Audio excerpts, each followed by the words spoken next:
Good day, campers.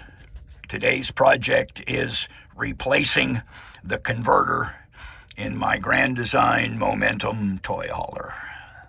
First step is to remove power between the batteries and the converter.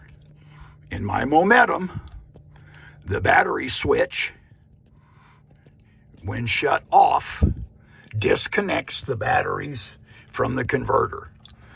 You can shut your battery switch off and take your voltmeter and verify that there is no voltage at the output of the converter, because those wires are connected to the battery, in my case, through the battery switch.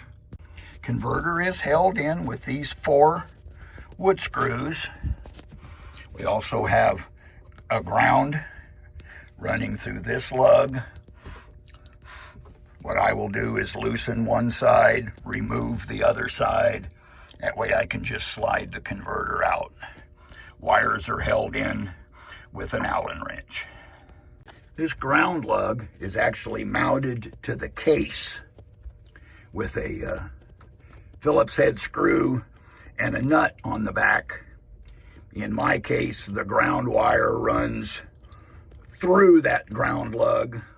So I'm going to remove the ground lug and reinstall this ground lug back onto the new converter. Yours may be done a little bit differently. Converter is remounted. I swapped the ground lug, swapped the plus and the minus 12 volt, and plugged in the AC cord. I know that the way my battery switch is wired, that this is off, so this is output from the converter. I switch over and connect to the batteries, and voltage does not change significantly. And that's all there is to it. Just be safe. If your battery switch does not disconnect the converter from the batteries, then you'll want to disconnect your positive wire from your battery to be sure you don't get shocked.